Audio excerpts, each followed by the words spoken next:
Networking is one of the most important aspects of business because deals, jobs, and partnerships don't just go to the most qualified, they go to the most connected. The truth is 90% of people don't know how to network. Most people think networking is about collecting business cards and meeting people, and that's an element of it. The hard part is building relationships and maintaining relationships. And now I'm going to share 7 strategies and principles anyone can apply to build their network. Number 1, invite everybody. This past year, I was going to a polar plunge. I had 20 tickets. And I would call people up and invite them, be like, I'd love to do this event with you. It's a fundraiser. You know, we're going to jump in a frozen lake. It's a polar plunge. Now, some would say no, but they still appreciated and thanked me so much for thinking of them. And others would say yes. And then we had an incredible experience and memory together. But the bottom line is I didn't invite 10 of the 20 tickets. Everybody gets an invite. Go out of your way, invite everybody, fill up the tables because people feel heard and wanted and they remember and appreciate the ask. Number 2, gifts are a powerful weapon. So I'm a big believer in gifting. Every time that I do a podcast, I send the person that hosted me on their podcast a gift. It should be the opposite. Usually like the person that does the podcast, maybe they would get a thank you note. I flip the script on that and I'll say this. Hey, John, there's 8 billion people in the world and you chose me to be on your podcast.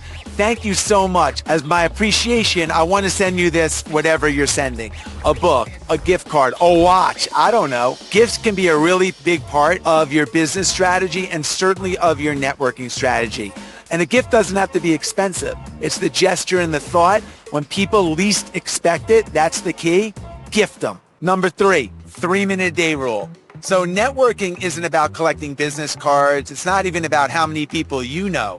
It's about who knows you. And everybody is one meeting, one referral, one introduction away from changing the entire trajectory of your life. So I've always been a big believer in planting a lot of seeds in a lot of different directions. And I take about 3 minutes a day to do it. I'll give you an example. I went to a basketball camp every year for 20 years that Coach K, the coach at Duke, puts on. So one day I was getting on a plane. I shot Coach a text. It just said, Coach, thank you so much for doing this. Every year I feel like an 8-year-old when I go to your camp. No need to respond. Thank you. You're having an impact. Send. It took about 45 seconds to send that text. But what I've done is now I have permission now if I see Coach K ever at a restaurant to say hello to him. They'll be like, oh, Coach, I sent you a text. Who's the first person he's going to hug out of 100 campers at camp? Me. It took less than a minute. If I invest 3 minutes a day and send 3 of those, text, DM, handwritten letter, to 3 people a day over the course of a year, I'll plant over 1,000 seeds in all kinds of different directions. Number 4, follow up on everything. If you say you're going to do something, do it. Now, what does that have to do with network? It has everything to do with networking because networking is built on trust. People want to do business with people that they trust. People want to be around people that they like to be around and that they trust. Everything gets a follow-up. You have a meeting, they get a thank you note. You get a call and say, oh, I'm going to call you back in an hour. You call them back in an hour. It's part of your reputation, and your reputation is a huge part of your network. Number 5, drop in when they least expect it, but they need it the most. So this year was the 2-year anniversary of my father's death. I woke up that morning and there was a text on my phone from my friend Maureen. I'm not even that close with Maureen. And it said, just thinking about you today. I know it's the 2-year anniversary of your dad's death. Really hope you're doing okay. Sending love. Our family's thinking about you.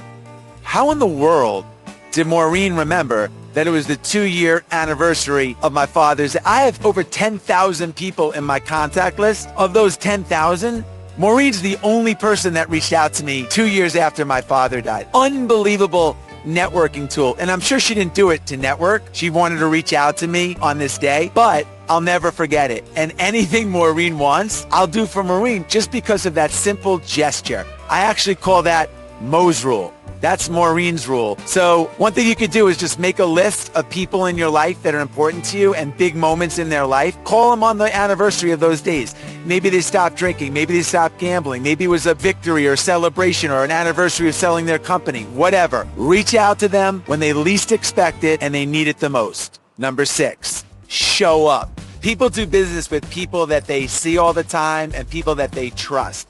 And showing up is one of the most impactful, underrated skills that anyone can do. I had a terrible thing happen to our family. The next day I get a knock on my door. It's my friend Dougie Fresh, the rapper. I'm like, Doug, what are you doing here? He said, man, when you get news like that, you don't call, you show up. For the rest of my life, I will never forget that. And it's so true. If you have people in your life that are grieving and you don't reach out to them or show up for them, they'll never forget it. And if you do, they'll always remember it. Be remembered for showing up. I've met so many people in my life that are so much more talented than me, smarter than me, but I was always the one that showed up. More times than not, it got me deals. Number 7, stay in the mix. Stay top of mind with people. Don't ever underestimate the importance of reaching out to people and sending them an email. If you know somebody loves surfing, send them a YouTube clip on surfing. If you know someone loves some kind of healthy food, send them a recipe. Stay top of mind. I think that's the most important thing of networking, is to create a strategy that allows you to stay top of mind. So for me, that's emails, that's DMs, that's handwritten letter. Man, who would love this information? Who would love to go to this concert? And send them, hey, thought of you, thought you would like this. Hey, thought of you, thought you would like that. Very simple, one way, without asking for anything, and watch the floodgates open. The whole web is connected. It might not be the person you meet, but it could be the person that you meet that can introduce you to the person you need to get with. I remember when I went to college, the first day, I got great advice. And it was like, put yourself in your dorm room and go right to the basketball courts. And I was like, the basketball courts? They're like, yeah, get in a pickup game and you'll meet 10 people right away in the first hour. And I actually did that and met some of my best friends, joined the fraternity of the guys that were playing basketball, and totally changed my college trajectory because I put myself in a situation to meet people. Since then, when I graduated college, same thing. I'm not making connections sitting in my apartment and watching the Kardashians. I'm making connections, walking the streets, going to coffee shops, going to events, and putting myself out there. So anyone that just moved to a new city, go out. Put yourself in situations where you can network, and don't sit in the corner of the room. Own the room. Make yourself stand out. Stand out through caring the most. Stand out through your energy. Stand out from being friendly. Stand out by asking questions. Stand out by being curious. Stand out by following through after you leave the club when you have people's numbers. The best networking for me has always been face-to-face, especially in my 20s and 30s. I really spent a lot of time making sure that I was going to the places where people congregated that I wanted to meet. That was really important. And I also followed up. It happened the other night to me at the Knicks game. I saw someone sitting across from me, and I wrote him a text and it said, I didn't get to introduce myself at the Knicks game. Saw you. I'm a big fan for XYZ reasons. Send. Put yourself in situations where you can network, but you can also do virtual taps on the shoulders too to stay and get connected. I met my business partner on a basketball court in New York City playing basketball.